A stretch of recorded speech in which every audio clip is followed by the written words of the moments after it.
Menjaga perbuatan baik yang mudah. Tetapi dalam waktu menyelamatkan jaring perasaan. Menjebak hati satu sama lain. Dimulai dari cinta, mengantarkannya pulang. Setiap ada cinta, saling bergantung. Roda takdir berputar perlahan. Menulis sebuah kisah yang mengharukan. Dia adalah putri teman saya yang sudah meninggal. Saya bukan orang yang baik mengantarkannya pulang. Hanya melihatnya sedih. Menjaganya seadanya. Tidak menyangka anjing terlantar itu tumbuh besar. Menjadi serigala. Yang tetap merencanakan jahat terhadap saya. Menghadiri pemakaman teman. Tetapi membawa pulang putrinya yang bersekolah. Awalnya berencana menunggu upacara pemakaman selesai lalu pergi. Tapi melihat putrinya dikelilingi oleh sekelompok orang dewasa di tengah. Astaga! Duduk di pohon sebelah sambil mendengarkan sebentar. Orang-orang itu ternyata mengatur sesuatu. Mau merampas rumah dan uang. Mereka menyatakan bisa merawatnya. Ketika membicarakan kedewasaan. Orang luar seakan-akan orang yang berpengaruh besar. Tapi warisan ibunya hanya satu bagian. Tidak berencana memberikannya kepadanya. Tapi secara kebetulan menghadap foto batu nisan. Wanita tersenyum lembut memandang sekilas. Di dalam hati tak ada doa yang baik, orang baik menjadi rusak. Saya berkata, kerabat tidak dapat diandalkan. Kamu malah tidak percaya. Sekarang mereka mengintimidasi kamu. Itu putri yang tak punya ayah maupun ibu. Tapi saya tidak berniat membantu dia. Yang berhutang budi kepada saya adalah ibunya, bukan dia. Saya juga bukan dewa hidup. Cuma penasaran apa yang akan dia lakukan. Apakah dia akan menangis sambil mengibaskan ekor memohon belas kasihan pada mereka? Tapi dia hanya menundukkan kepalanya. Berdiri di sana, tanpa sepatah kata pun. Tidak ada artinya. Saya bertepuk tangan. Berencana pulang. Tapi dia tiba-tiba mengangkat kepala. Menatap saya. Mata kemerahan. Ada sejumput keangkuhan yang canggung dan kewaspadaan di dalam matanya. Pada saat itu, aku seolah melihat diriku sendiri bertahun-tahun yang lalu. Juga seperti anjing bujang yang siap menggigit. Aku menatapnya. Tidak ada yang mengalihkan pandangan. Hai. Apakah kamu mau tinggal bersama aku? Aku mengangkat alis dan tersenyum kepadanya. Sekelompok orang yang baru saja bersikap menakutkan. Baru saja menyadari bahwa aku, orang luar, masih terlihat agak tidak alami di wajah orang banyak. Sekejap berikutnya, marah karena rasa malu. Ini urusan keluarga. Aku tidak menanggapi. Mendekati gadis itu. Menyembunyikan senyum. Aku adalah teman ibumu. Dia berhutang budi padaku. Aku bisa menampungmu. Tetapi aku memindai bayangan orang lain yang hadir. Kata demi kata. Setelah warisan yang mereka curi. Kalau kamu punya kemampuan, ambil kembali sendiri. Aku tidak akan membantumu. Orang-orang itu seolah-olah ditarik. Sebagai tirai penutup malu. Berteriak-teriak menganggapku omong kosong. Aku hanya menatap gadis itu. Tentu saja kamu juga bisa memilih mengikuti mereka. Pilihan ada di tanganmu. Akhirnya dia pulang bersama aku. Dia ditempatkan di kamar tamu. Sebuah rasa orang asing yang menyerang wilayah pribadi. Bukan karena perasaan terganggu. Seharusnya tidak membawanya kembali. Aku yang agak gelisah masuk ke ruang kerja. Menggunakan sketsa untuk meredakan emosi.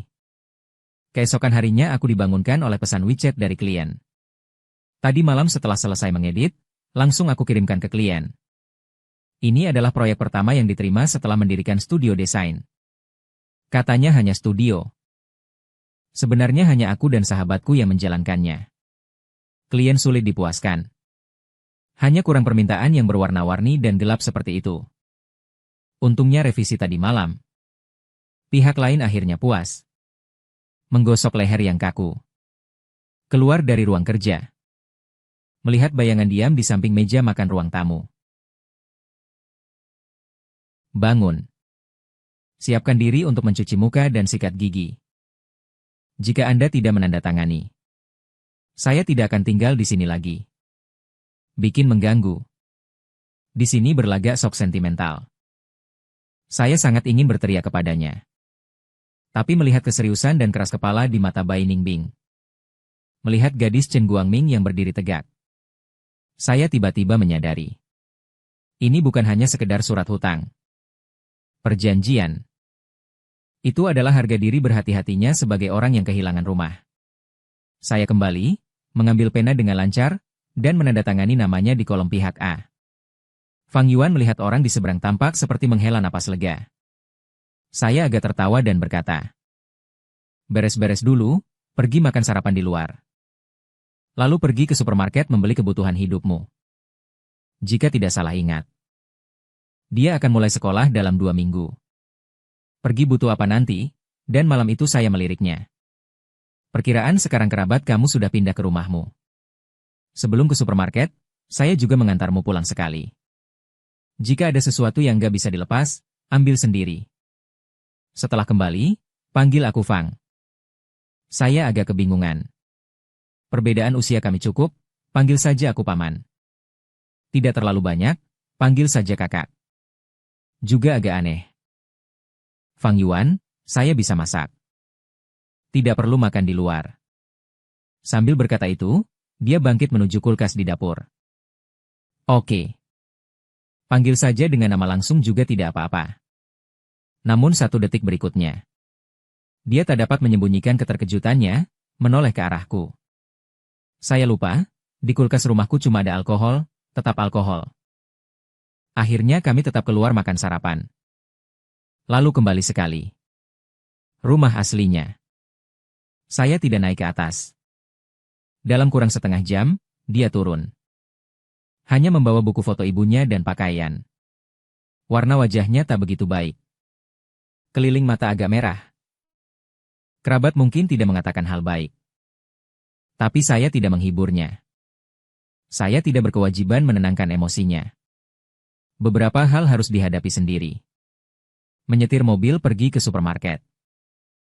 Biarkan dia memilih barang sendiri. Saya menunggu di kasir saat temannya menelpon. Baru saja mengangkatnya, saya mengernyitkan alis. Menjauhkan handset sedikit. "Kakak meminta penghiburan." Saya agak tak berdaya. "Teman ini, tolong kendalikan volume Anda. Kalau tidak saya akan menuntut ganti rugi. Biaya kerusakan pendengaran, katakanlah. Kali ini karena apa lagi? Bukankah ayah saya menipu lagi untuk pergi kencan buta? Baru saja saya bertengkar dengannya lagi. Kakak, malam ini saya ingin meminjam kamar di rumahmu." Dia pura-pura menangis. "Rumah saya tidak ada kamar. Sudah ada orang tinggal." "Siapa Komrad Fang Yuan? Kamu sudah belajar menyembunyikan kekasih di rumah emas. Semua ini hanyalah hayalan yang berantakan." Saya dengan agak sakit kepala menjelaskan secara singkat alur cerita kepadanya. Dia di sana mendengar sambil menghela napas. Akhirnya ia menegaskan harus mengajak makan hotpot siang karena merasa kasihan dan ingin dia pulih dengan baik. Menunggu keluar, tidak membeli barang sehari-hari apa-apa. Berbagai sayuran. Malah membeli 1 keranjang besar. Saya meliriknya dengan bingung, dia menjelaskan dengan suara pelan. "Nanti saya yang masak. Makan di luar itu buang uang dan tidak bersih." Kasir menatap kami berdua dengan pandangan yang rumit. "Ya." Tampaknya ada kesalahpahaman, saya membayar dengan wajah tenang. Setelah naik mobil, saya memberitahu tentang undangan hotpot dari. Dia tidak punya keberatan. Kata dia, semuanya tidak masalah. Di jalan menuju restoran hotpot. Dalam hati berdoa. Nanti harus mengontrol mulutnya yang suka ngomong soal hotpot. Setelah masuk ke restoran hotpot, sekilas langsung melihat yang datang menebus kesalahan kepada kami. Serta cahaya yang memancar ketika dia memimpin. Saya dengan pasrah mengantar ke sana untuk memperkenalkan dia kepada. "Ini kamu, Tante," wanita di seberang, setelah mendengarnya setuju. "Aunt apa? Jangan dengarkan dia ngomong ngaco tentang milisi, ya? Saya adalah kakakmu, yang memanggil sebagaimana dia inginkan, memanggilnya kakak." Lalu dia menyuruh saya pergi mengambil bumbu. Saya tahu dia ingin berbicara dengan saya secara pribadi. Mengangkat senyum namun wajahnya penuh kesedihan. Saudara Fang Yuan, katakan dengan jujur kepada saya. Apakah kamu kurang tampan dibandingkan? Itulah mengapa kamu membawanya pulang. Saya menatapnya dengan tatapan seperti orang bodoh. Melihat dia mengangkat gelas tanpa berkata apa-apa. Dia lemah terus mencoba menghadapi kesulitan. Sulit tidak? Kamu ingin menjadi dia, kan? Tercekik hingga batuk. Air yang baru saja diminum hampir memercik keluar. Membawa dia pulang dengan panik. Aku hanya mengobrol sembarangan. Kamu tidak membuat kepalaku bingung. Jangan bilang itu demi balas budi. Aku masih belum tahu sandi kamu yang terbagi menjadi satu kode yang akrab. Tidak akan begitu. Karena dulu ibunya membantumu. Kamu akan merawat putrinya. Ya. Aku tidak akan. Jadi mengapa aku sesekali gegabah mengantarnya pulang? Apakah karena hari itu saat menghadap masalah? Aku melihat diriku dulu pada dirinya. Aku juga tidak tahu bayi membawa kembali bumbu. Aku dan menghentikan topik ini pada waktunya. Selama waktu hotpot selanjutnya tidak pernah kehabisan topik. Saat dibuai olehnya, wajahnya memerah beberapa kali. Sebelum naik mobil. Memanggilku. Melihat penumpang depan yang menunduk. Berbisik memberitahu. Aku tidak tahu mengapa kamu membawanya pulang. Kamu tidak mau berkata. Aku tidak akan menanyakannya. Membesarkan anak tidak mudah. Jika ada kebutuhan di masa depan, beritahu kapan saja. Jangan diam saja. Dia menatapku dengan satu mata. Melepaskanku. Sebelum pulang, kami kembali mengemudi ke toko perabotan untuk memesan lemari pakaian dan meja kursi belajar dengan pengantaran ke rumah. Berencana semuanya diletakkan di kamar tamu setelahnya. Itu akan menjadi kamarnya. Semua diatur dengan baik.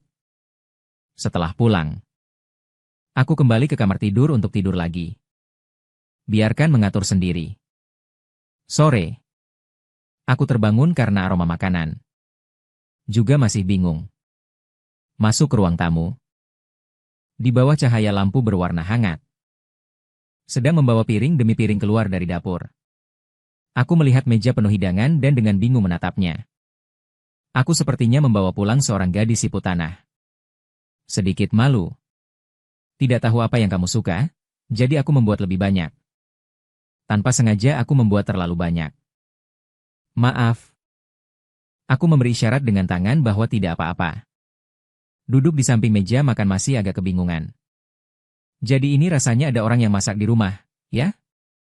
Hari-hari berikutnya, aku dan tidak banyak berkomunikasi. Sebagian besar waktu aku bersembunyi di ruang kerja. Menggambar sketsa. Kadang pergi ke studio bersama untuk bertemu klien di rumah mereka. Sejak ada, terus menjaga balkon tetap terang lewat jendela. Selain itu ada beberapa pot tanaman kecil. 2 minggu kemudian, hari ketika masuk sekolah tiba.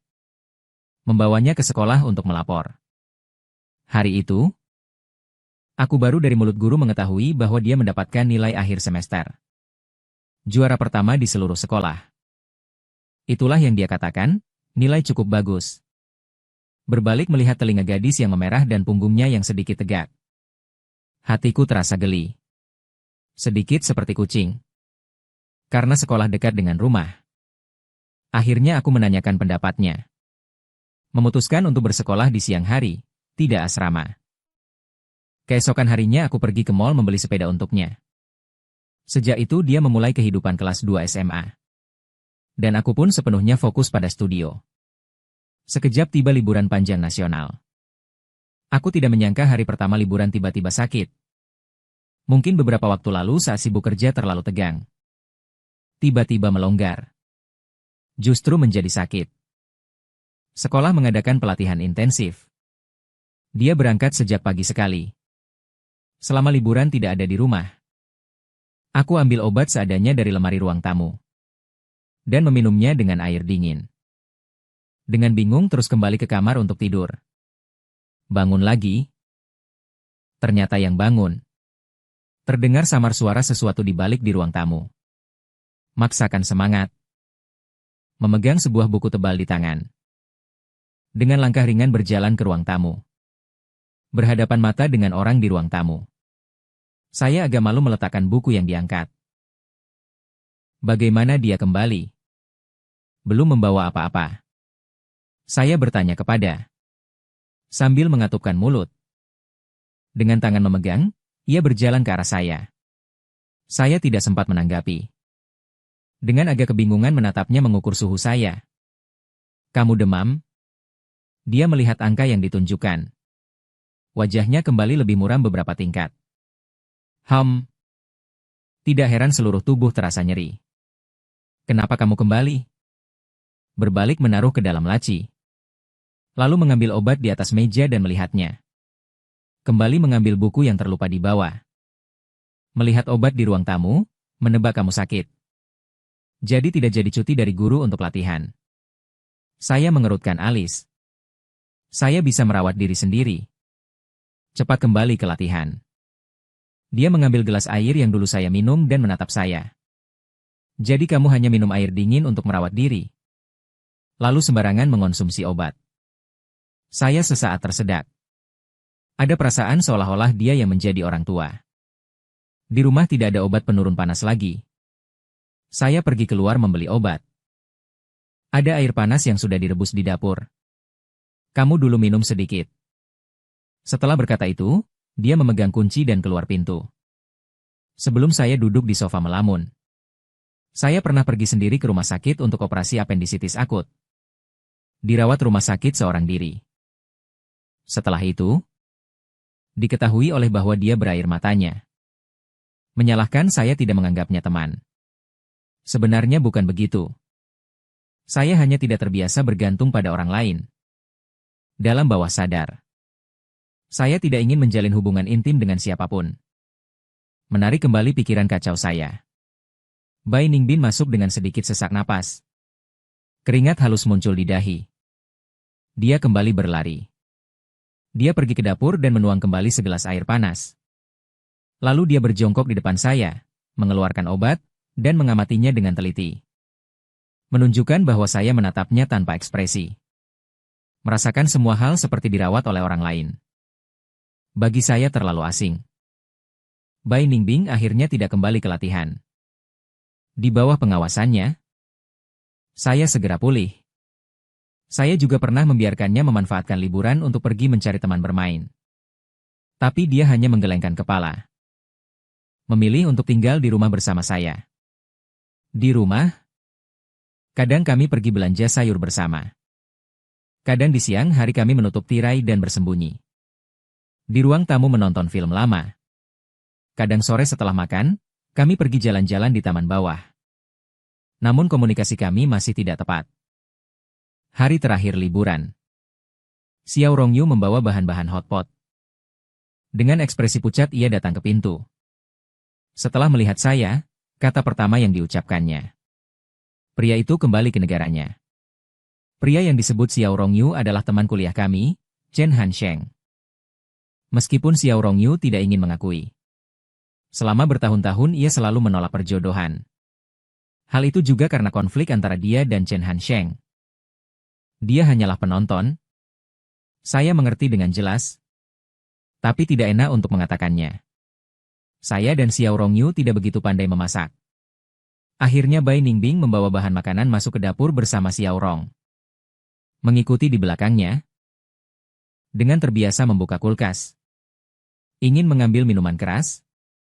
Tapi hanya melihat sayuran yang penuh. Berbalik menatap saya di ruang tamu. Di mana minuman kerasmu? Bai Ningbing melewati dia menuju lemari minuman di ruang makan. Mengambil botol minuman beralkohol dengan kadar lebih rendah dan memberikannya kepadanya dengan bunyi, ding ding ding. Mengatakan bahwa karena dia sakit, tidak boleh minum alkohol.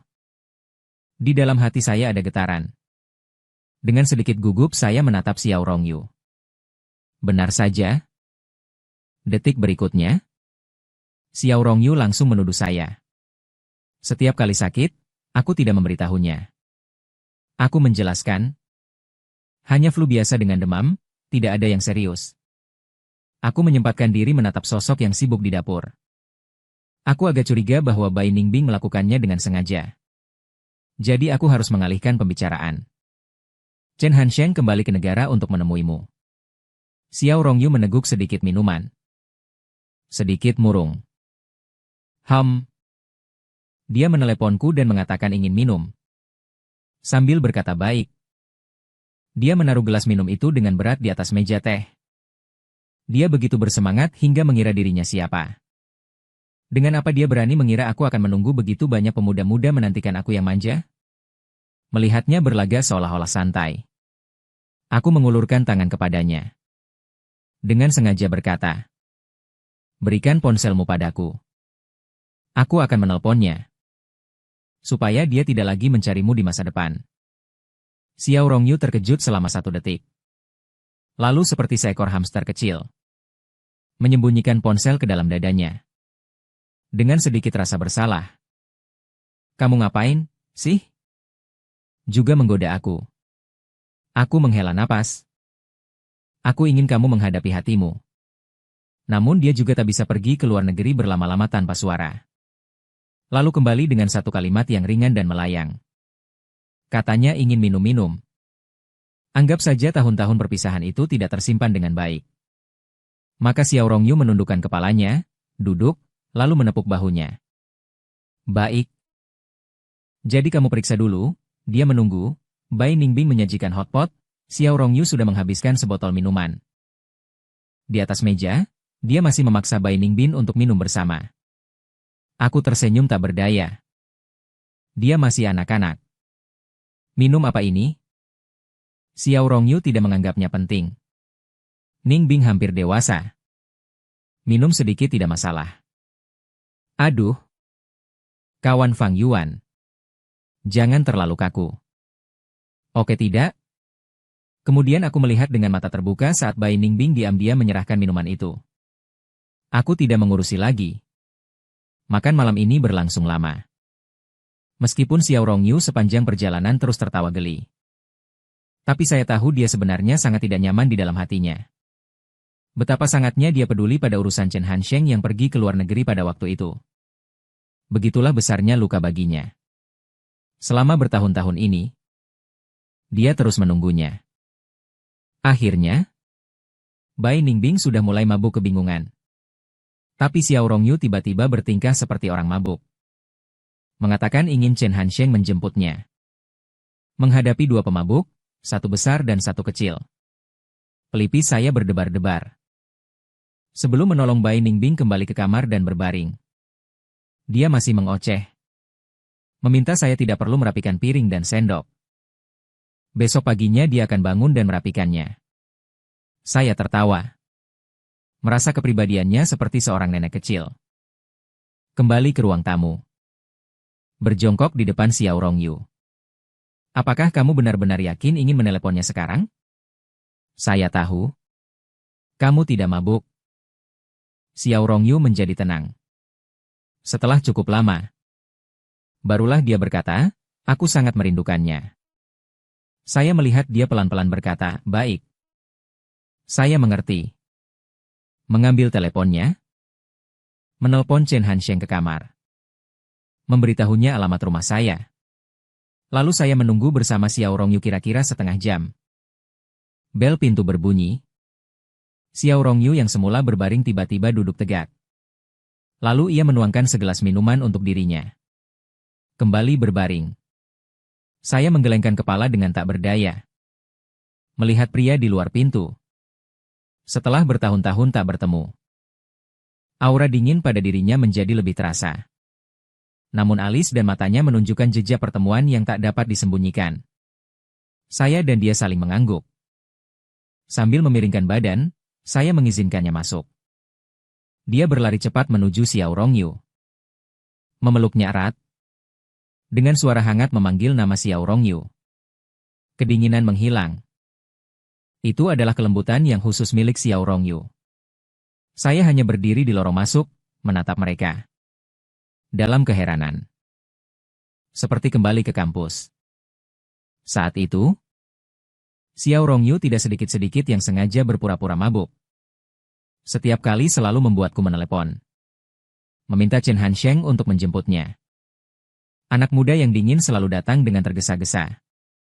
Dengan hati-hati menenangkan anak muda yang mabuk.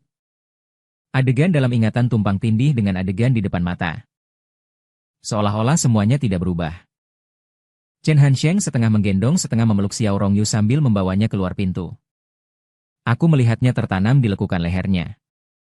Xiao Rongyu yang berpura-pura tidak sadar tiba-tiba berkata kepada Chen Hansheng. Jadi sahabat terpentingku. Ini adalah terakhir kalinya saya membantu Anda melarang hal ini. Dia dan Xiao Rongyu mengerti. Dia berbalik dan menatapku dengan serius. Terima kasih. Aku melambaikan tangan.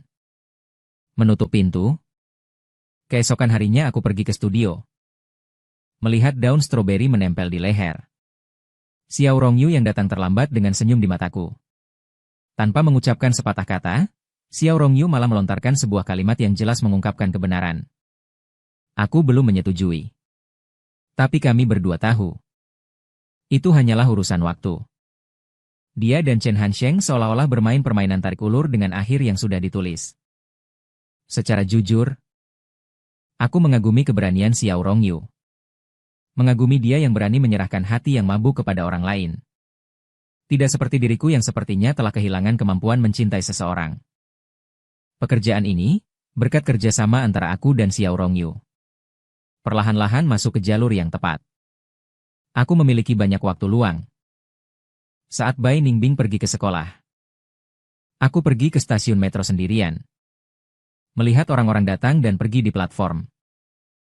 Menebak apa yang mereka pikirkan. Berlalunya waktu. Bagi saya terasa diam. Namun sekaligus terasa dipercepat. Tahun baru Imlek pun tiba seperti itu. Aku menerima panggilan tak terduga. Sebelum mengangkat telepon. Aku sedang di supermarket membeli tepung, Bai Ningbing. Secara kebetulan, dari mulut Xiao Rongyu aku mengetahui bahwa aku suka makan. Dia diam-diam belajar membuat hidangan itu tanpa sepengetahuanku.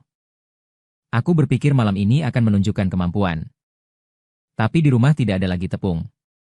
Masih ada sup yang dibungkus di dapur. Untuk sementara waktu dia tidak bisa pergi. Jadi saya terpaksa keluar rumah untuk membeli telepon.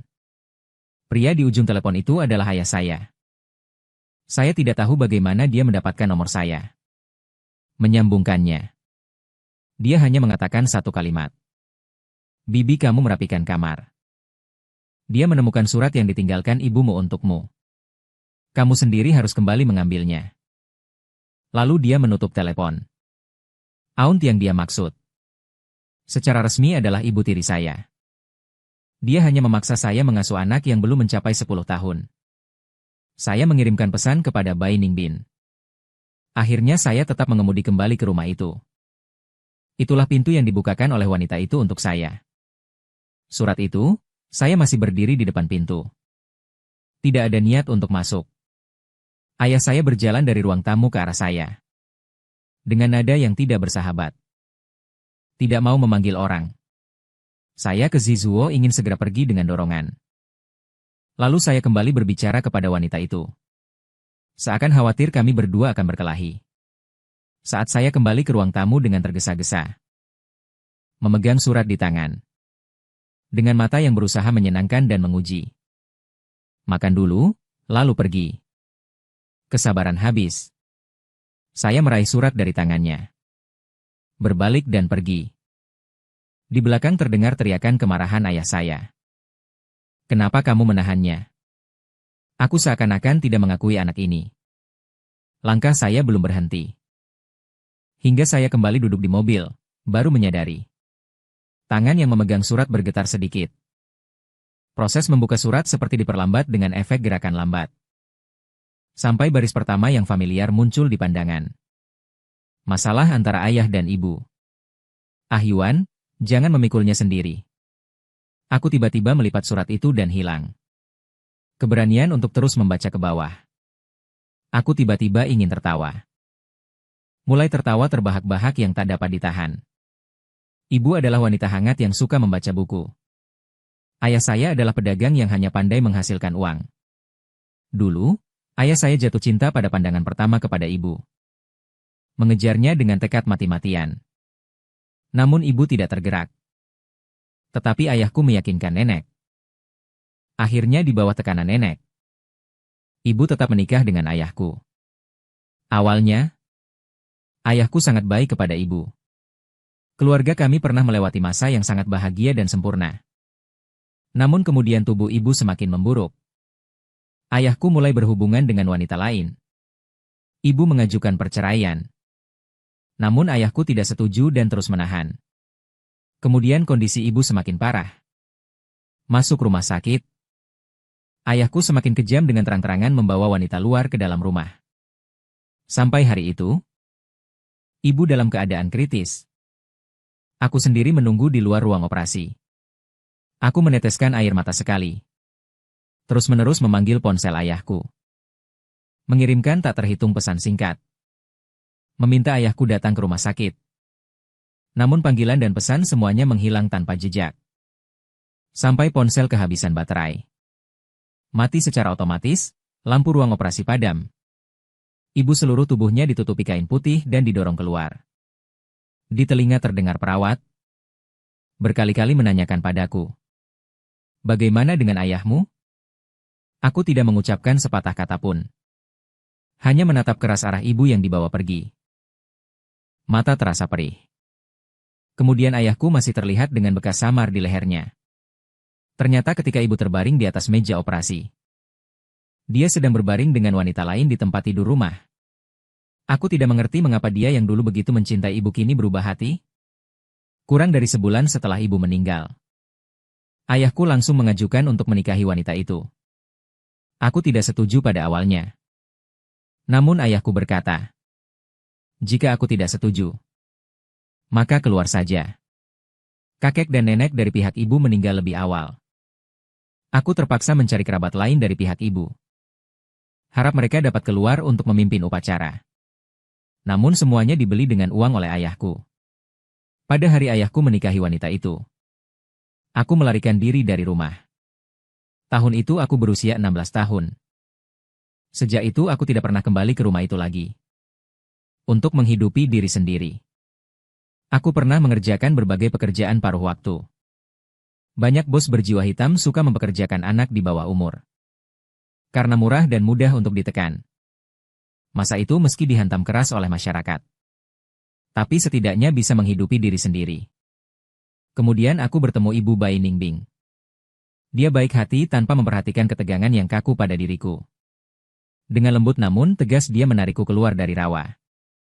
Mendanai saya kembali bersekolah Bai Ningbing. Aku tiba-tiba terlepas dari kenangan. Bai Ningbing masih di rumah. Menunggu aku makan malam tahun baru. Aku menutup surat dan menyetir cepat pulang ke rumah. Membuka pintu rumah dan melihat Bai Ningbing berdiri di bawah lampu hangat ruang tamu. Mata kami bertemu. Aku menatap matanya lama sekali. Lalu masuk ke dapur. Memanaskan makanan. Aku bersyukur dia tidak menanyakan apa-apa.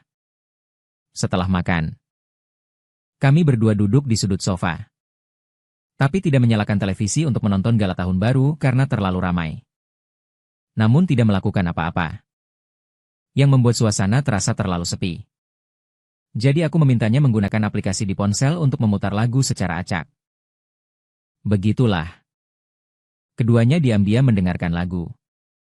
Pada tengah malam di luar jendela ada kembang api yang mekar leluasa aplikasi musik. Memilih sebuah lagu yang tidak kukenal. Seorang perempuan menyanyikan "Hei harus paham bahwa orang yang datang akan pergi. Satu-satunya yang tidak berubah di dunia. Pandangan selalu berubah." Kemudian Bai Ningbing memberitahuku. Lagu itu berjudul Melewati Dunia Manusia. Tidak lama setelah semester baru berakhir. Aku menyadari Bai Ningbing agak aneh. Akhir-akhir ini dia selalu pulang dengan ekspresi ingin berbicara tapi terdiam. Namun ketika aku menatapnya, dia kembali menghindari tatapan mata. Keadaan ini terus berlanjut hingga malam Kamis. Saat aku keluar dari kamar mandi, aku merasakan aliran pandangan yang datang dari ruang tamu. Sedikit tak tertahan. Sifat yang menggerutu. Aku berbalik langkah. Menyeka rambut basah dan berjalan menuju ruang tamu. Katakanlah. Apa urusannya? Bai Ningbing kembali mundur. Tidak ada apa-apa. Aku tidak sabar memilih satu hidup. Tidak apa-apa. Jangan mengintip pandanganku, sangat mengganggu. Tanya lagi sekali. Sebenarnya ada apa? Besok ada rapat orang tua. Setelah selesai berkata. Dia lalu menundukkan kepalanya. Aku terkejut. Jadi beberapa hari belakangan dia terus memikirkannya. Aku sebenarnya tidak menolak untuk ikut. Cuma besok harus menemui seseorang. Sesaat merasa bingung, tidak berkata apa-apa. Dia cepat menyadari kebingunganku. Dengan suara pelan mencari untukku. Tidak, tidak apa-apa. Aku tahu kamu sibuk. Tidak perlu pergi, tetap tidak apa-apa. Dia ingin aku pergi. Kalau tidak, dia tidak akan begitu lama terjebak. Menyadari hal itu, aku berpikir sejenak. Membuka mulut menanyakan jam berapa. Mata Bai Ningbing bersinar. Kecepatan bicara sangat cepat. Sampai pukul 10 pagi. Anda bisa tidur sebentar. Tidur nyenyak. Besok tidak ada kelas pagi. Kita dapat menurunkan pintu dengan tetesan air yang memanas. Menyusul turun dari tulang selangka terasa dingin. Detik berikutnya, pandangan Bai Ningbing menghindar. Wajahnya malah memerah. Aku tersenyum. Dengan suara lembut melangkah lewat. Sengaja menggoda dia. Wajahmu sangat merah ya. Dia menggeser diri dan berdiri. Dengan gagap ia menghindar dan kembali ke kamar untuk membaca. Setelah berkata, melewati kegesitanku, ia berjalan ke kamar. Menyentuh tulang selangka. Memandang jejak air di ujung jarinya. Aku menahan tawa, Bai Ningbing. Kamu tidak berutang apa padaku? Suara langkah terhenti sejenak, lalu teringat kembali hari berikutnya. Setelah Bai Ningbing memimpinku ke kelas. Dia pun meninggalkanku. Dengan bosan duduk di kursi memeriksa bukunya. Saat menunggu mulai, tiba-tiba terdengar suara perempuan yang menyengat dari belakang sepatu. Aduh. Aku juga tidak tahu apa trik yang dipakai orang-orang itu. Membujuk kami? Bahkan tidak mau pulang ke rumah. Aku memiringkan badan menengok sumber suara. Wajah wanita yang berlumur make-up tebal masih menampakkan ekspresi sinis. Aku agak bingung. Kapan aku mengganggu orang seperti ini? Wanita itu menoleh dan melanjutkan pembicaraan dengan orang di sebelahnya. Tiba-tiba suaranya tidak sampai ke orang lain saja. Ayah sudah meninggal lebih dulu. Sekarang ibunya juga telah pergi. Sebagai bibi, dengan niat baik berkata ingin mengasuhnya. Tapi begitu orang-orang tertentu muncul. Roh kami, tersedot pergi dan kami tidak tahu apa hubungan mereka sebenarnya. Begitu kata itu terucap. Ternyata tatapan orang di sekitar padaku berubah. Aku sih tidak peduli. Tapi tidak perlu menanggung spekulasi tak berdasar ini. Aku cepat dalam pikiranku. Melewati sekilas orang di pemakaman pria yang meliriknya satu kali. Kau sangat berisik. Tanpa menunggu dia berbicara. Aku melanjutkan hingga hari itu. Di pemakaman. Ketika kalian berkelompok memaksa membuat pilihan. Sebagai teman ibu. Tapi di tempat itu kalian mengatakan apa tentang mengasuh. Tapi dalam kata-kata. Di luar, Kaisar Ming ternyata ingin menelan warisan yang ibunya tinggalkan padanya. Kamu memang bibi yang baik sekali. Wanita itu mendengar dan menjadi panik. Apa omongan luar biasa yang kamu katakan? Aku adalah bibinya yang sebenarnya. Mungkinkah aku menyakitinya? Aku tersenyum. Mengeluarkan ponsel untuk poin penting pekerjaan. Saat itu aku memang merekamnya dengan ponsel. Dia menjadi panik. Secara refleks mengulurkan tangan ingin mengambil ponsel. Tanganku mengangkat. Aku menghindarinya. Kebetulan. Pada saat itu. Wali kelas datang. Wanita itu menghela napas lega. Berjalan tersendat-sendat, malas berdebat denganmu. Setelah selesai, dia kembali ke kursinya. Aku dengan ramah menunduk. Tidak menghitungnya. XML. Translate_text. Namun hatiku terasa sedikit lega. Karena sebenarnya aku tidak merekam sama sekali. Semua ini hanyalah taruhan. Tapi aku harus berterima kasih atas tembakan singkat yang dia lakukan barusan. Setelah semua itu terjadi, aku pikir orang yang cerdas sudah dapat memahami apa yang terjadi, bukan? Setelah rapat orang tua resmi dimulai, Bibi White Ningbing tidak lagi membuat masalah. Sebaliknya, ketika guru memuji nilai akhir White Ningbing, aku sengaja menoleh dengan senyum puas ke arah Bibi White Ningbing ketika diumumkan sebagai nilai pertama di sekolah. Membuatnya sangat kesal sehingga dia menatapku tajam. Rapat orang tua selesai. Bibi White Ningbing adalah orang pertama yang keluar diam-diam dari kelas. Setelah kerumunan orang mulai menghilang, barulah aku bangkit dan berjalan keluar. Tetapi seorang pria menghentikanku. Dia tampak mengumpulkan keberanian. Apakah apa yang dikatakan Bibi White Ningbing itu benar? Kamu dan White Ningbing memiliki hubungan seperti apa? Suara remaja.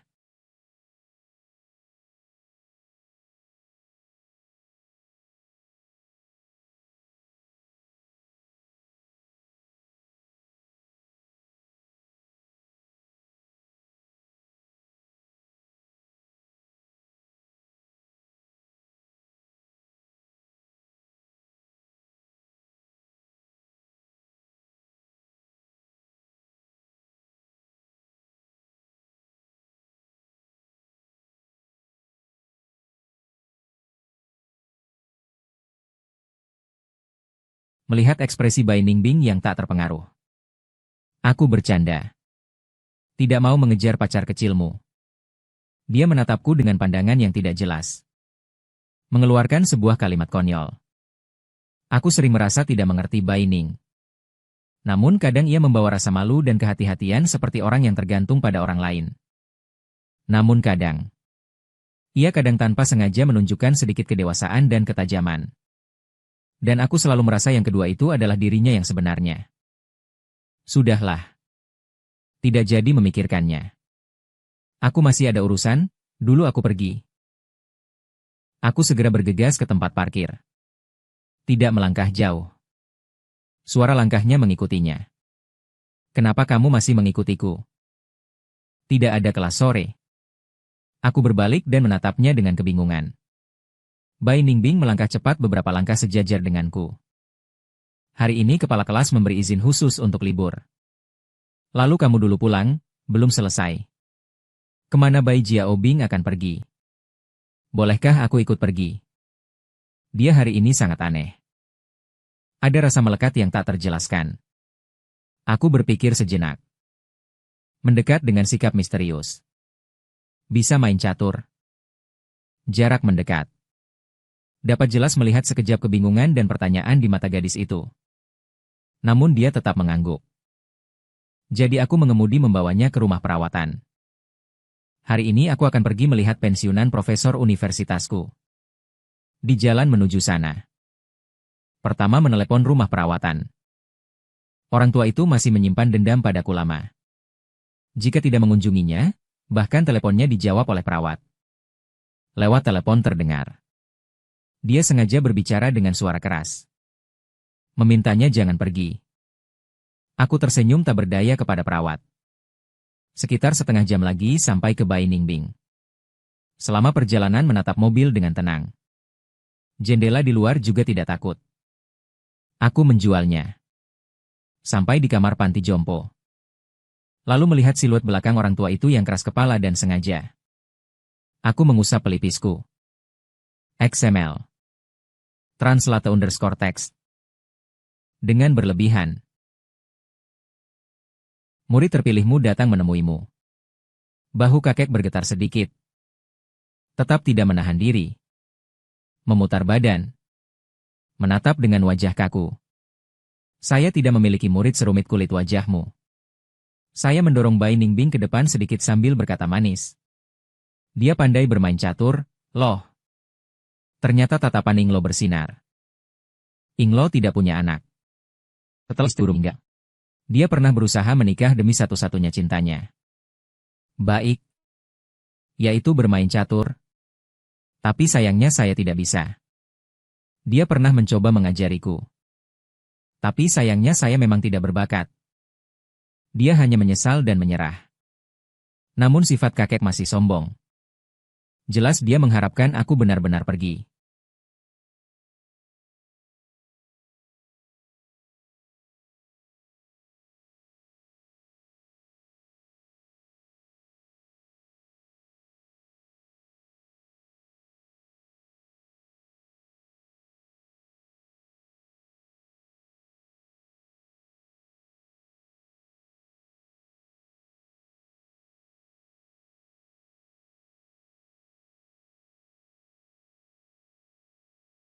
XML. Translate_text. Aku dan Bai Ningbing mendorong Inglo keluar untuk berjemur. Di tengah perjalanan, angin bertiup. Kakek tidak mau kembali. Maka harus meminta Bai Ningbing kembali untuk mengambil selimut. Melihat bayangan Bai Ningbing yang pergi, Bai Yezi tiba-tiba berbicara. Anak itu cukup baik. Aku tertawa berkata. Kamu baru saja mengenalnya beberapa jam dan sudah tahu dia baik. Inglo sangat serius. Pangkat ketujuh seperti kualitas pribadi. Anak ini tenang dalam sikap. Dapat menahan emosi. Juga tidak memiliki pikiran curang. Sikap terhadap orang lain. Tidak merendahkan diri dan tidak sombong. Kecuali sedikit canggung di depanmu. Ningbing telah memberitahuku tentang situasimu. Itu juga bisa dianggap sebagai takdir kalian berdua. Ibunya dulu pernah membantumu. Sekarang kamu kembali membantunya. Jika dia menemanimu, aku juga merasa lega. Menghadapi keharuan tiba-tiba kakek, aku agak bingung. Aku menjawab dengan kebingungan. Kau menilai dia terlalu tinggi. Dengan begitu, aku menegur Inglo dengan nada tidak sabar. Kemudian aku mulai mengoceh. Sudah berapa lama aku tidak mengunjungi dia? Bai Ningbing datang dari kejauhan. Di tangannya selain selimut, juga ada jaketku. Setelah kakek melihat, dia menunjuk dan mengatakan satu kalimat. Aku berkata dia baik. Aku tidak melanjutkan pembicaraan. Sore itu, Inglo lagi bermain beberapa babak catur dengan Bai Ningbing. Kami berdua kembali menemani makan malam di rumah perawatan. Kakek baru saja dengan rasa yang belum puas melepaskan Bai Ningbing pergi. Bai Ningbing. Orang.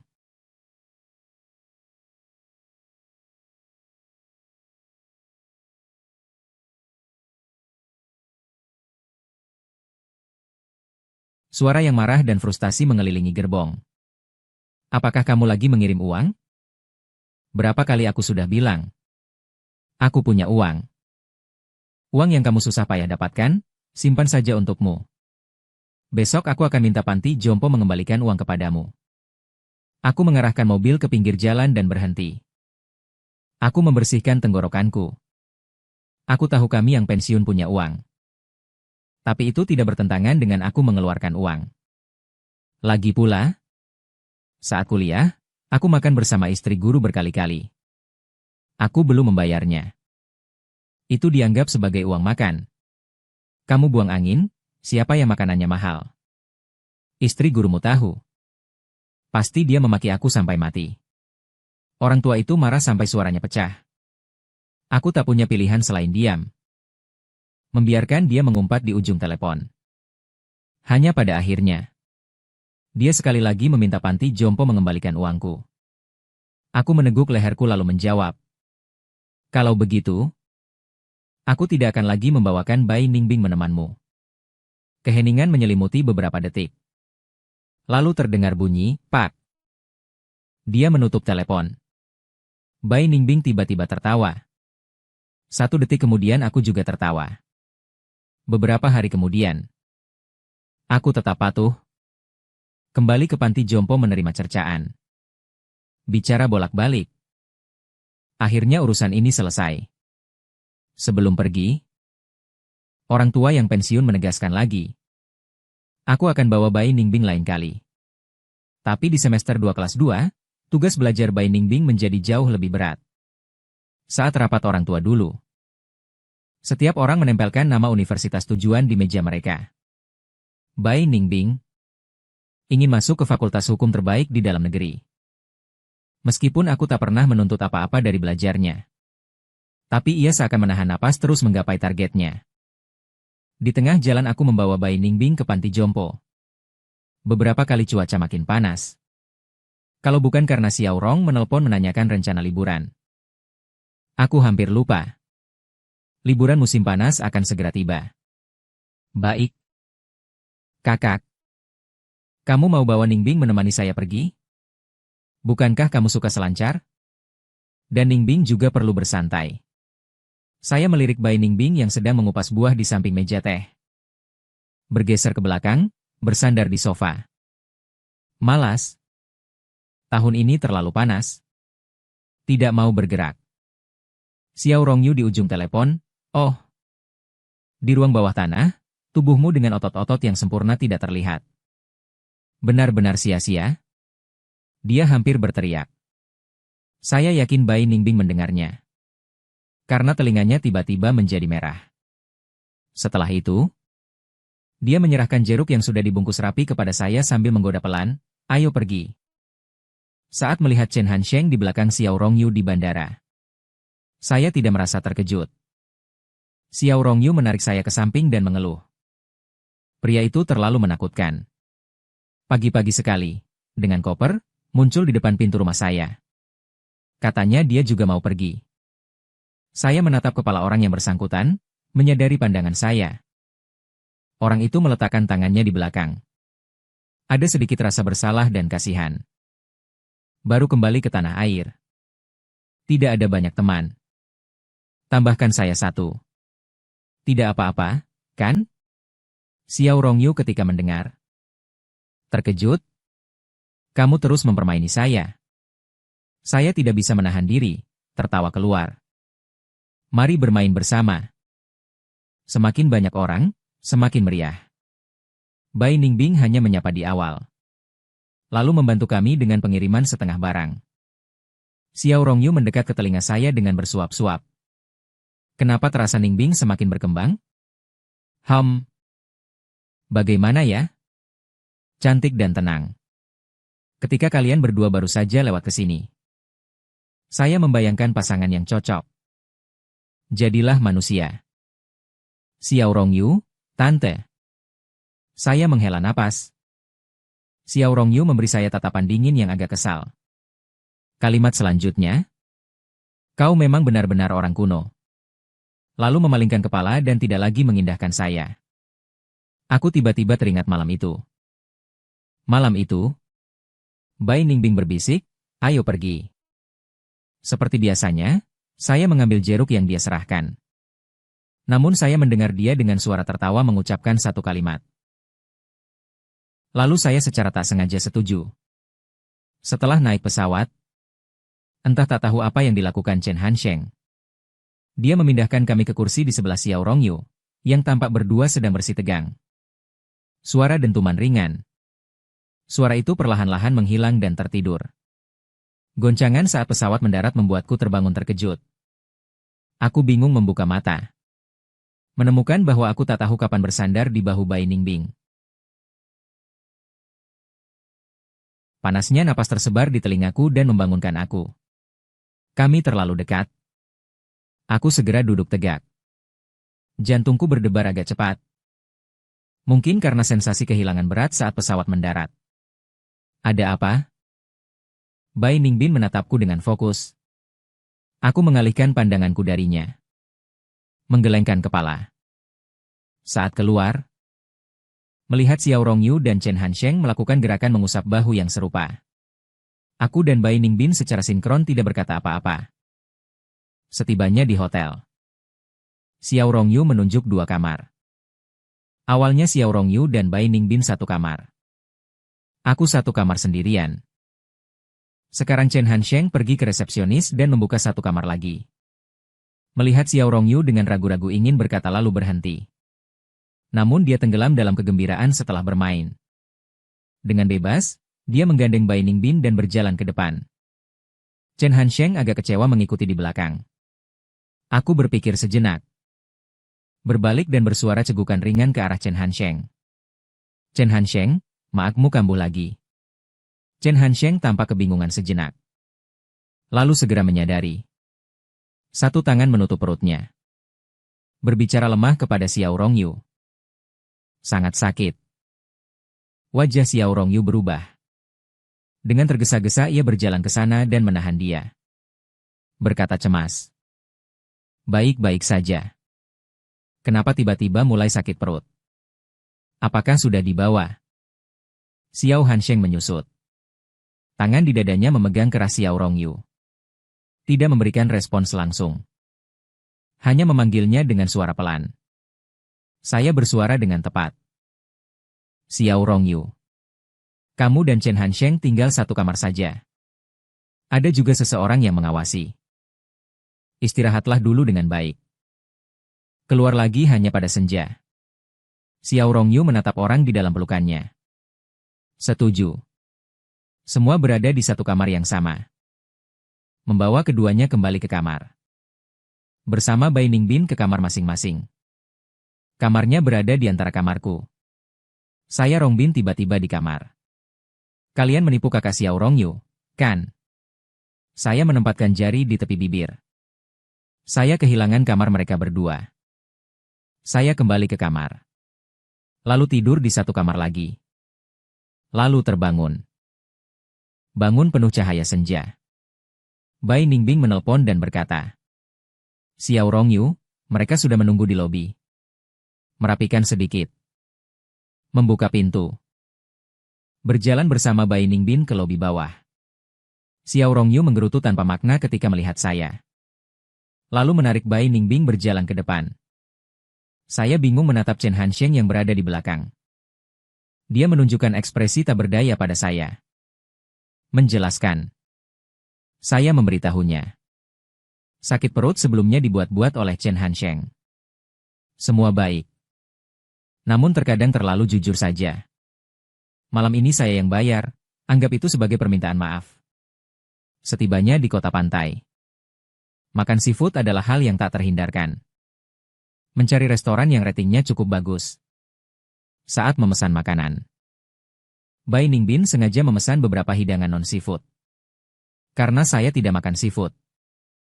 Xiao Rongyu memeluk dadanya dengan kedua tangan. Memandang sekilas bolak-balik. Aku dan Bai Ningbin menggelengkan kepala dengan cekik. Tuan Ning sangat perhatian, ya. Menunggu hidangan datang. Aku membungkus mangkuk kecil Xia. Mendorong ke depan Xiao Rongyu sambil memohon ampun. Aku salah. Tuan Ning memiliki banyak. Maka maafkan aku. Xiao Rongyu mengambil sebuah udang dan melemparkannya ke mulutnya.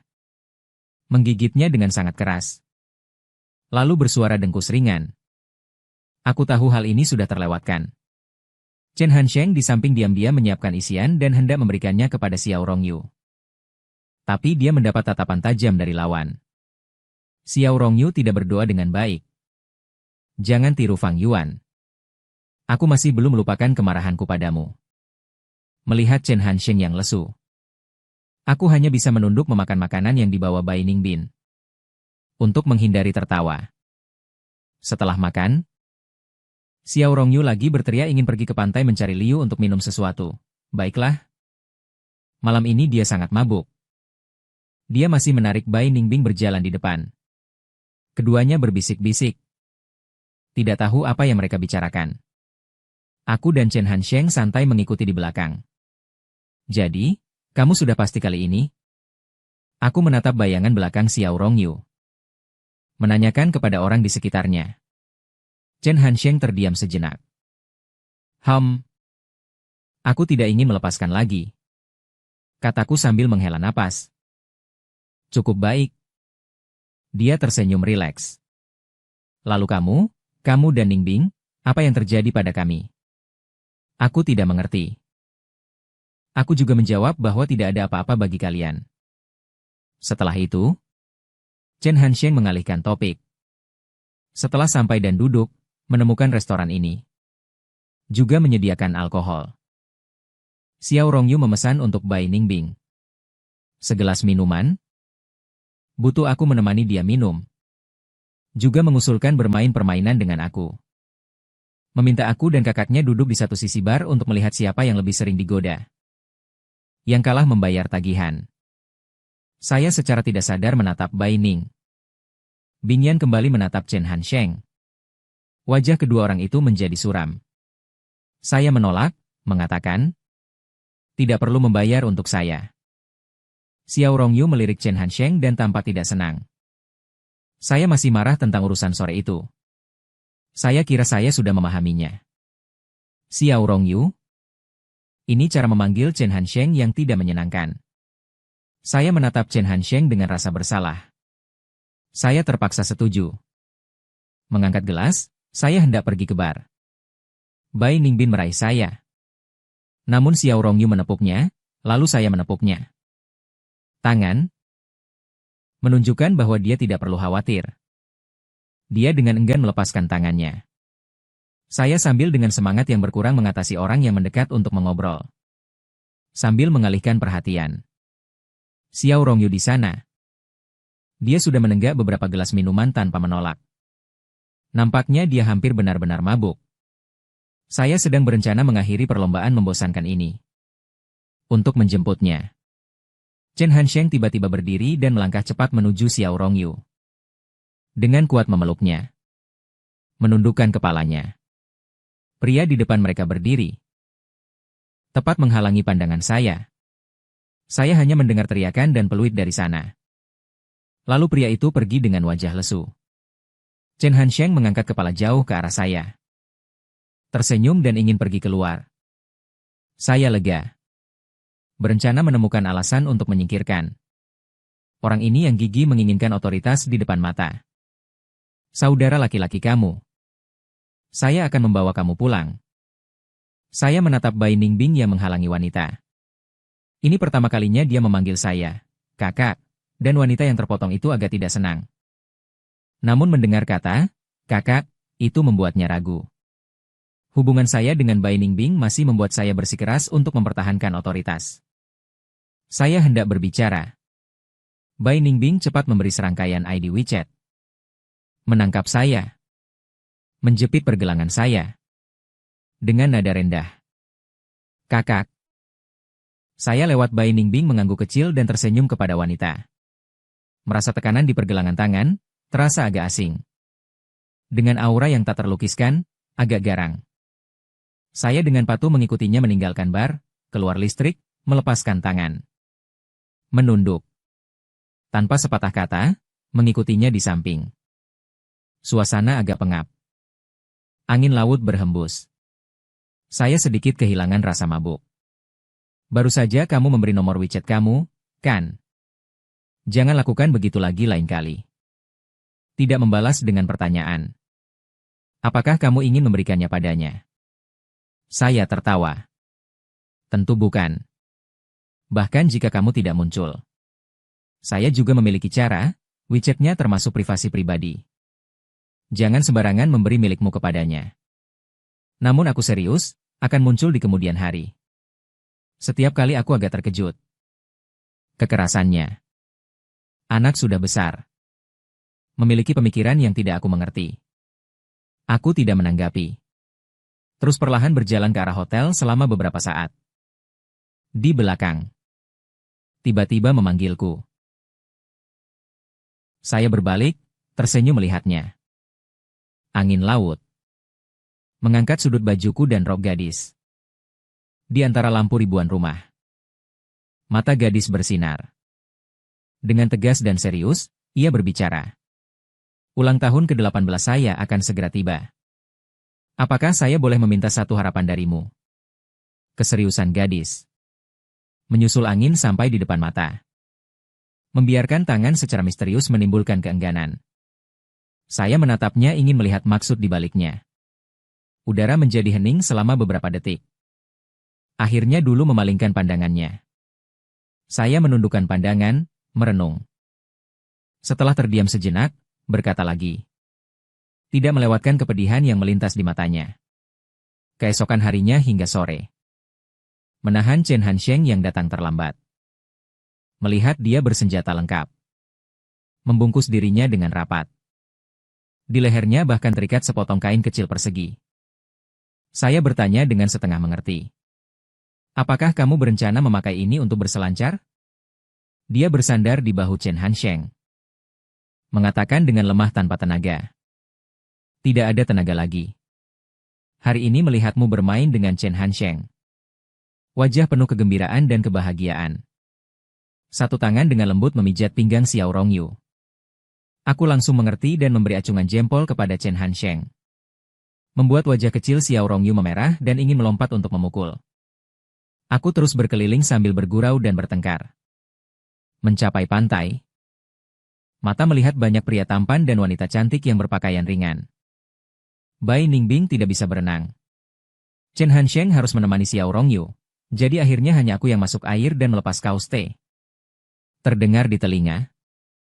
Cekikeng, Xiao Rongyu mengamatiku dengan cepat. Dengan bangga berkata, tak heran tubuhku yang sempurna seperti yang pernah ku dengar puji. Aku mengoleskan tabir surya. Tidak berniat melanjutkan percakapan. Xiao Rongyu terus memberi isyarat dengan tatapannya agar aku melihat ke samping. Hanya melihat Bai Ningbing dengan wajah dingin. Melihat sekeliling seperti sekumpulan serigala yang melindungi makanan. Dengan tidak berdaya, aku menepuk bahunya. Ini di tepi pantai. Dia menunggu dengan wajah terangkat berdiri di depanku. Aku dengan canggung mundur setengah langkah. Tiba-tiba teringat. Dia tampaknya bertambah tinggi lagi. Kamu mendekat sedikit. Dia seolah tidak mendengar betapa kuatnya partikel halus bersinar di sinar matahari detik berikutnya. Dia mengambil kaos putih teh yang baru saja aku lepas dan menyerahkannya kepadaku. Dengan nada kepemilikan saat mengenakannya. Melebihi batas, hampir meluap. Aku mengalihkan pandangan dan berkata pelan. Tidak perlu. Namun dia tidak berniat menyerah begitu saja. Menundukkan kepala. Karena rasa kehilangan yang membuatku gelisah. Aku memakai bola-bola, Kak, mau dipakai tidak? Merasa sentuhan pada tubuh. Tubuhku merasakan dia sejenak. Senyumnya muncul seperti ikan, mencairkan suasana. Angin berkelana.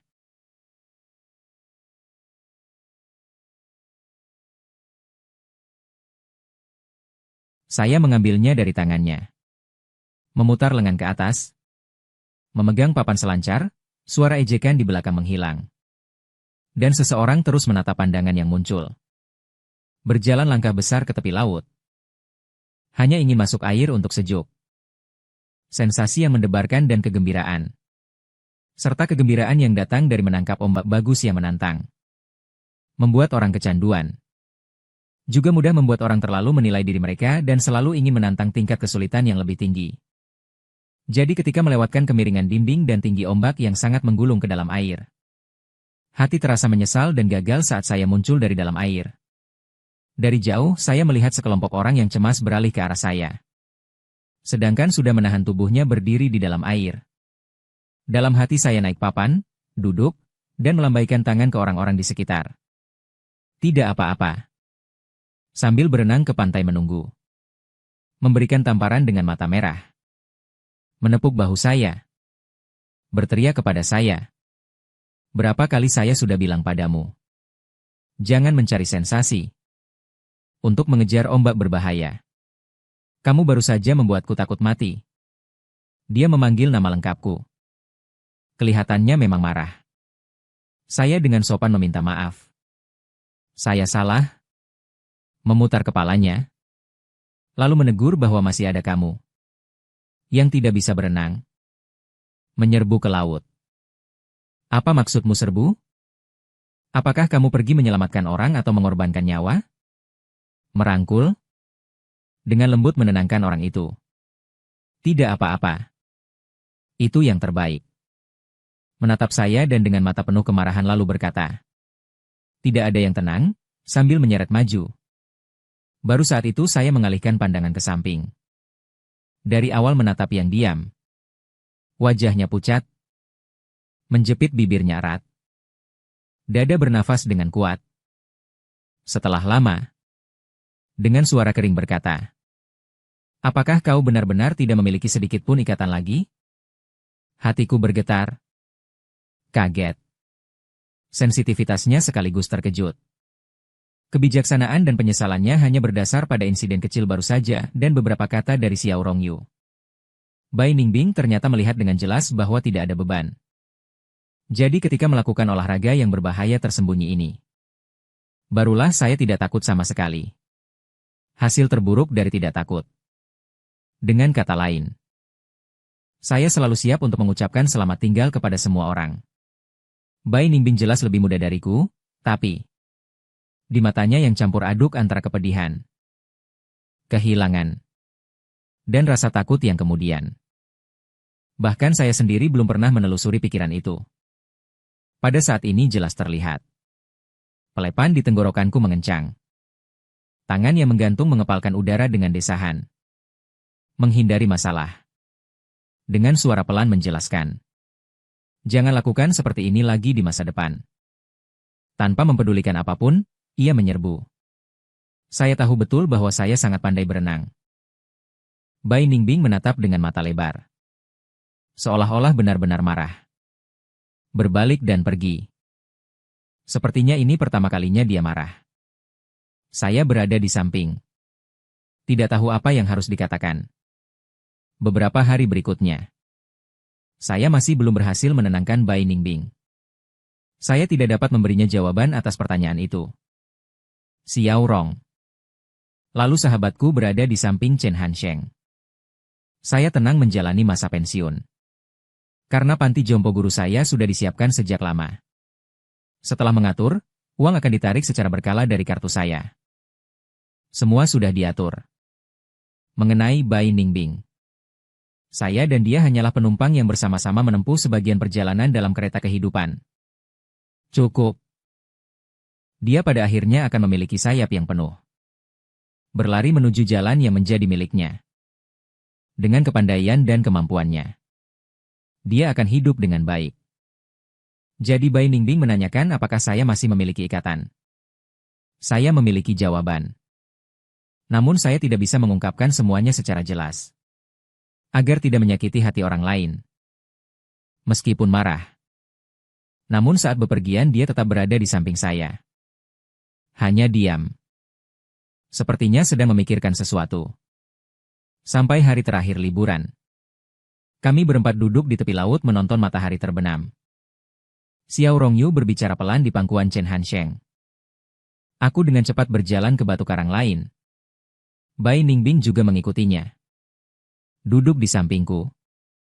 Diam-diam menyaksikan matahari terbenam yang tenggelam. Ombak memukul batu karang. Angin sore lembut berwarna oranye. Saat matahari terbenam menghilang di cakrawala laut. Gadis di sampingku memutar kepalanya menatapku. Aku ingin belajar berenang. Kalimat sederhana itu diucapkannya dengan nada serius. Warna muncul. Aku mendengar diriku menjawab pelan. Baik. Tak lama setelah liburan musim panas berakhir. Adalah ulang tahun Bai Ningbing. Aku sudah menanyakan sebelumnya apakah dia ingin pergi kemanapun untuk merayakan ulang tahun. Gadis itu menggelengkan kepala. Katanya, di rumah saja sudah cukup. Pendeta memanggil Xiao Rongyu dan Chen Hansheng.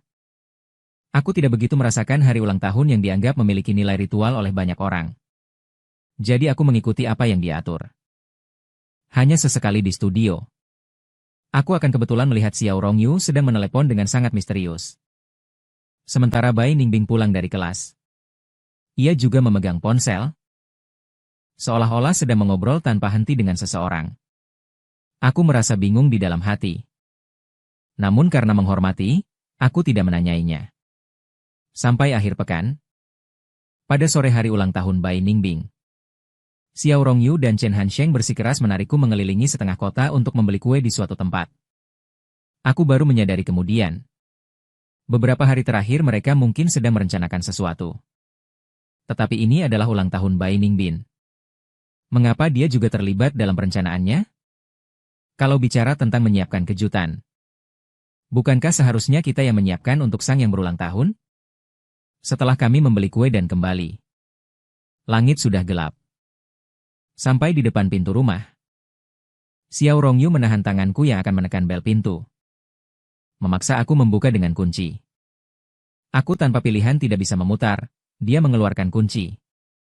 Memutar kunci. Membuka pintu.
Saya dulu mengumpulkan ini. Di dapur juga dibuat daging kecil renyah. Ada rasa dalam hati yang tak dapat kuungkapkan. Lagi tak tahu harus bagaimana lagi. Makan ini terasa agak tertekan. Xiao Rongyu tampaknya ada sesuatu yang mengganggu di dalam hatinya. Tidak banyak bicara. Sesekali menyiapkan makanan untuk saya. Tapi saya menaruh semuanya di piring di samping. Sedikit demi sedikit dia juga menjadi diam. Akhirnya ada tahapan memotong kue ulang tahun untuk membuat harapan. Saat dia menutup mata membuat harapan selama 30 detik itu. Aku menatap wajahnya dengan serius. Penampilan Bai Ningbing tampak selalu cerah. Memancarkan aura unik yang berada di antara gadis dan wanita. Sesaat rasa agak pusing. Menatapnya selama 1 detik saat matanya terbuka. Lalu mengalihkan pandangan. Mengeluarkan hadiah yang sudah dipersiapkan dari tas dan menyerahkannya kepadanya. Semoga masa depanmu menjanjikan. Sebuah jam tangan sederhana. Suatu ketika sebelumnya saat berbelanja di pusat perbelanjaan. Dia pernah berhenti sejenak selama beberapa detik untuknya. Ada kilatan singkat di matanya. Kejutan muncul saat dia menatap kembali. Tatapan matanya bersemangat. Membuat orang merasa cemas tanpa sebab. Setelah makan, Bai Ningbing dan Chen Hansheng di dapur membereskan saya dan Xiao Rongyu yang berada di kursi berjemur di balkon. Dia tiba-tiba berbicara. Kamu sudah tahu. Betul? Aku menatap lampu-lampu rumah di bawah langit malam. Dengan pelan menghela napas. Dia masih tidak tahu apa yang dia lakukan. Dia sudah dewasa. Pengalaman masa lalunya membuatnya jauh lebih matang dibandingkan teman sebayanya. Dia sangat jelas apa yang dia inginkan. Apakah kamu mengerti hatimu? Jam itu malam ini tidak murah, kan? Aku tersenyum tanpa memperdulikan. Hanya sebuah jam tangan saja. Xiao Rongyu malah tidak menyerah. Sebenarnya kamu memikirkan apa? Tiba-tiba ingin minum. Aku melihat ke kiri dan kanan. Menemukan semua tempat penyimpanan yang lama telah dikosongkan oleh Bai Ningbing. Orang ini memang sungguh ingin aku meminjamkan minuman beralkohol. Apakah menanggapi ketidakpuasan dengan senyum? Berbicara denganmu. Aku menghirup napas dalam-dalam. Lalu berkata perlahan. Saat dia terisolasi dan tak memiliki bantuan. Aku menolongnya. Dia sangat menghargai perasaan dan kejujuran. Sekali waktu ia mengacaukan rasa terima kasihnya. Dia lebih tua beberapa tahun. Apakah pada saat itu ia menonton dia berbuat ulah dengan mata terbuka? Masa depannya masih panjang. Nanti dia akan menyaksikan dunia yang lebih besar. Dan bertemu lebih banyak orang. Saat itu dia akan mengerti. Bahwa pilihan yang terbatas saat ini sangat sepele. Apalagi ibunya adalah temanku. Sangat benar sekaligus tidak benar. Ketika menjadi serius. Kamu selalu memikirkan masa depannya dari awal sampai akhir. Bahkan dengan mengandalkan usiamu yang lebih tua. Kau menyangkal ketulusan hati orang muda sepenuhnya. Tapi kamu masih memperlakukannya seperti anak kecil. Padahal, pikiran mereka lebih matang darimu beberapa tingkat. Kau hanyalah orang pengecut yang tak punya semangat lagi. Aku malas menjelaskan kepadamu. Lagi pula nanti jangan ikut-ikutan membuat kekacauan. Menekuk kepalanya. Dengan nada sengih berkata. Aku yang malas bicara. Kebohongan kecilmu akan membuatmu menyesal di kemudian hari. Akhirnya dia menggenggam tangan. Saat berpisah di pintu, dia tidak menatap sekalipun. Aku justru berbincang dan tertawa bersama. Melihat ke arah yang lain, aku tersenyum. Aku menggelengkan kepala dengan tak berdaya. Mengantar mereka pergi. Dalam ruangan tiba-tiba menjadi hening. Aku tetap merasa agak tidak nyaman. Berencana kembali ke kamar. Tapi memanggilku. Sebelumnya, meminta sebuah harapan darimu di tepi laut. Sekarang aku sudah tahu apa yang harus kukatakan. Satu kalimat yang membuatku terpaku, saraf menegang, dan mengelilingi di depanku. Tiba-tiba dia tersenyum cerah. Jangan takut. Aku tergerak oleh kata-kata yang tak penting ini dan menjadi lebih rileks. Ketika mengalihkan pandangan, dia kembali menatap dengan senyum yang hangat dan tulus. Semoga kamu seumur hidup damai dan lancar. Semua yang kau inginkan menjadi kenyataan. Apa? Aku secara tidak sadar mengira aku mendengar salah. Tetapi ekspresinya memberitahuku bahwa dia serius. Jantungku seolah-olah digosok dengan bulu secara lembut. Aku mengalihkan pandangan. Itu membuat harapan ulang tahunmu bukan milikku. Dia menunduk dan melihat keluar. Jam tangan yang kuhadiahkan kepadanya. Membicarakan betapa kejamnya waktu lain. Tak peduli bagaimana orang berusaha maju. Selisih beberapa tahun selalu terhalang di sana. Namun tepat barusan, aku tiba-tiba menyadarinya.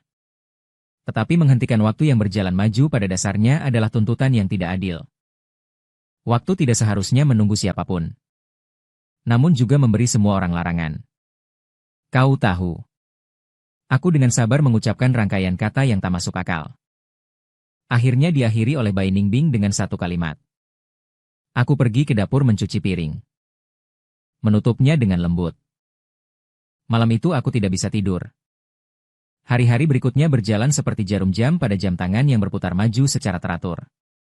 Kami tidak pernah lagi menyebut masalah tentang waktu. Nilai ujian masuk perguruan tinggi Bai Ningbing sangat tinggi. Pasti bisa masuk ke universitas targetnya.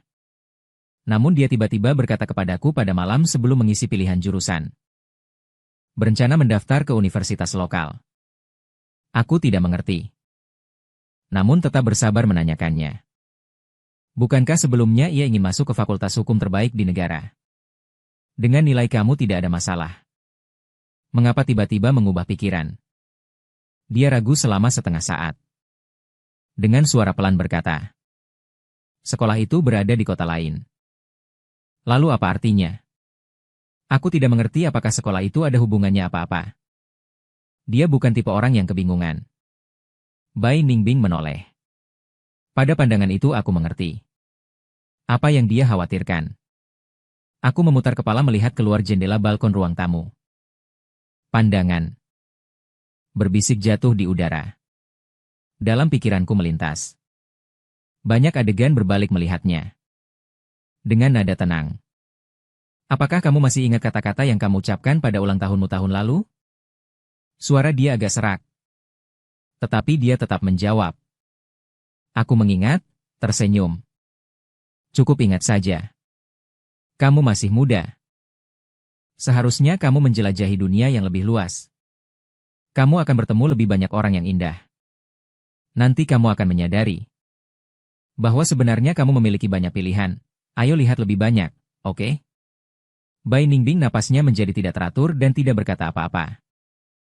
Aku mendekat dengan suara pelan. Lalu memeluknya dengan lembut.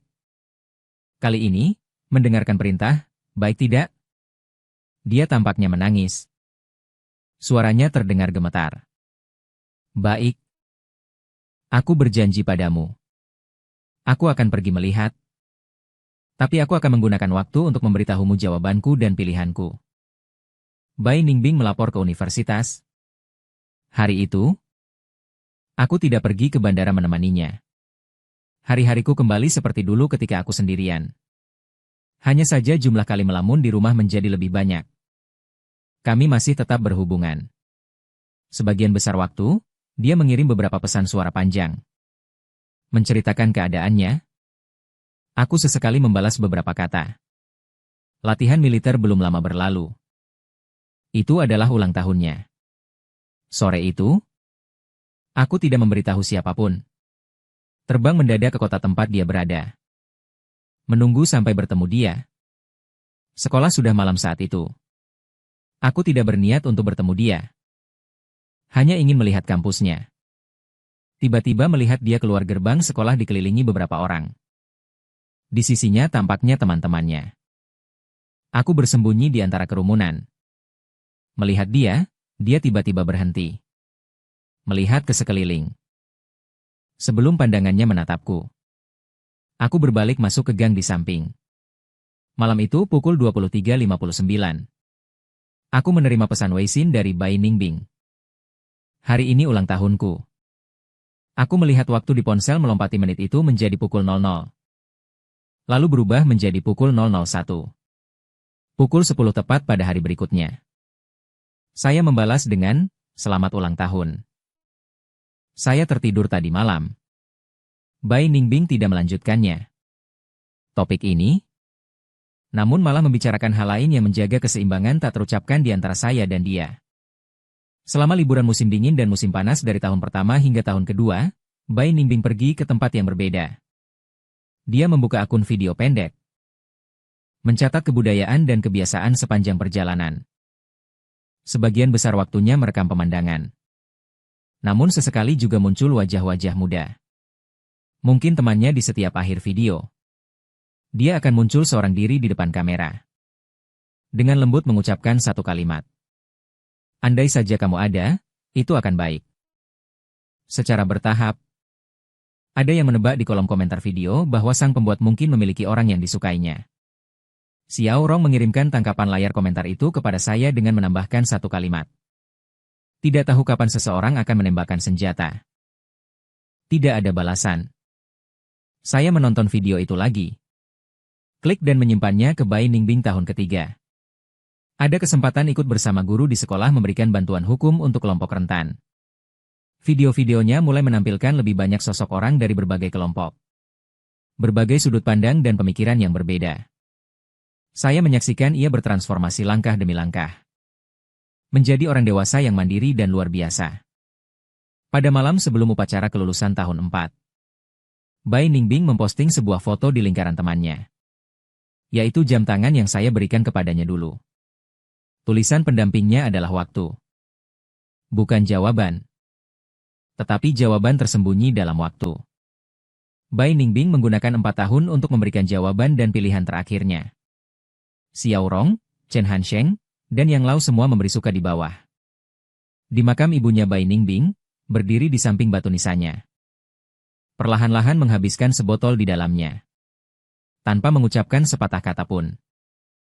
Pada hari malam upacara tersebut, saya pergi ke sekolah Bai Ningbing. Kali ini, saya berdiri di pintu gerbang sekolah, menelponnya, dan terdengar nada sambungan. Dalam 1 detik suara Bai Ningbing langsung terhubung. Gugup sekaligus penuh harap. "Di mana kamu?" Saya tertawa kecil. Di pintu gerbang sekolah. Di ujung telepon tiba-tiba tidak ada suara lagi.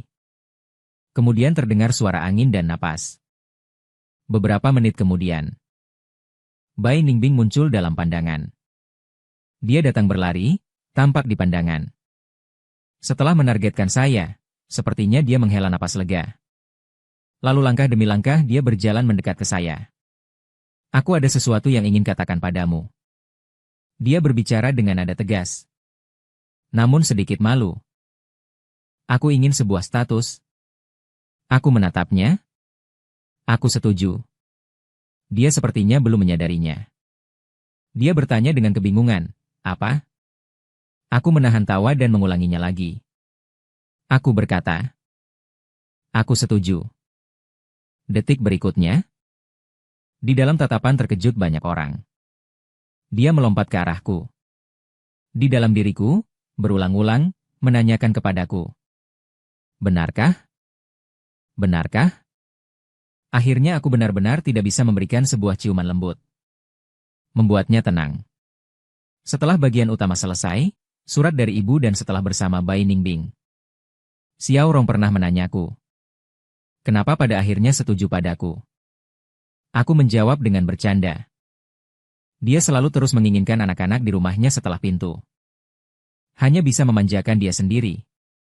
Ingin menyelamatkannya, kan? Xiao Rong membencinya. Dr. Lei berkata dengan terkejut kepada kamu.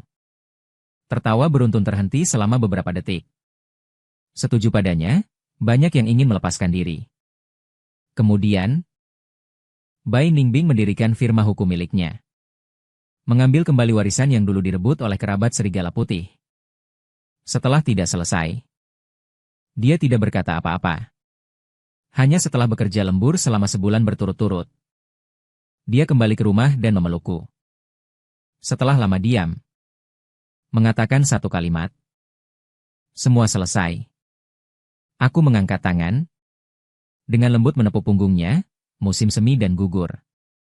Suatu hari di musim gugur, saat aku dan Bai Ningbing bersama membersihkan kamar tidur, secara kebetulan menemukan surat ibu. Seketika terdiam di tempat. Berada di samping.